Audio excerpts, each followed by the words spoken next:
মুহূর্তে টলিপাড়ার বড় খবর, অস্কারে মনোনয়ন পেয়েছে ইমন চক্রবর্তীর গান ইতি মা। অস্কার মঞ্চের সেরা মৌলিক গানের তালিকায় ৭৯টি গানের মধ্যে রয়েছে তার গাওয়া গান।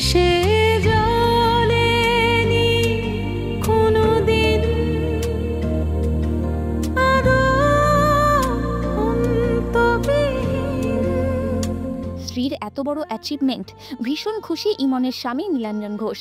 ইমনকে কি কোনো রিটার্ন গিফট দেওয়ার প্ল্যান করেছেন?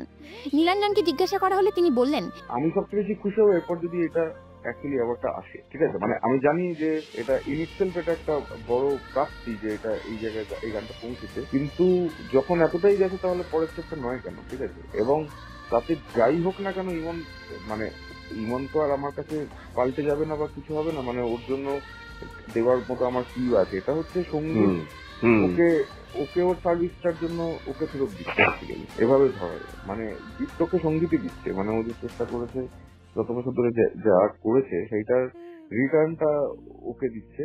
ঈশ্বরের আশীর্বাদ অবশ্যই রয়েছে, সব মিলিয়ে সেটা হচ্ছে। তবে এই জায়গায় আমি মানে ওর লাইফ পার্টনার বলে যাই বলো না কেন, মানে সেই জায়গা থেকে আমি তো এই মুহূর্তে চাই যে এই অ্যাওয়ার্ডটা আসুক।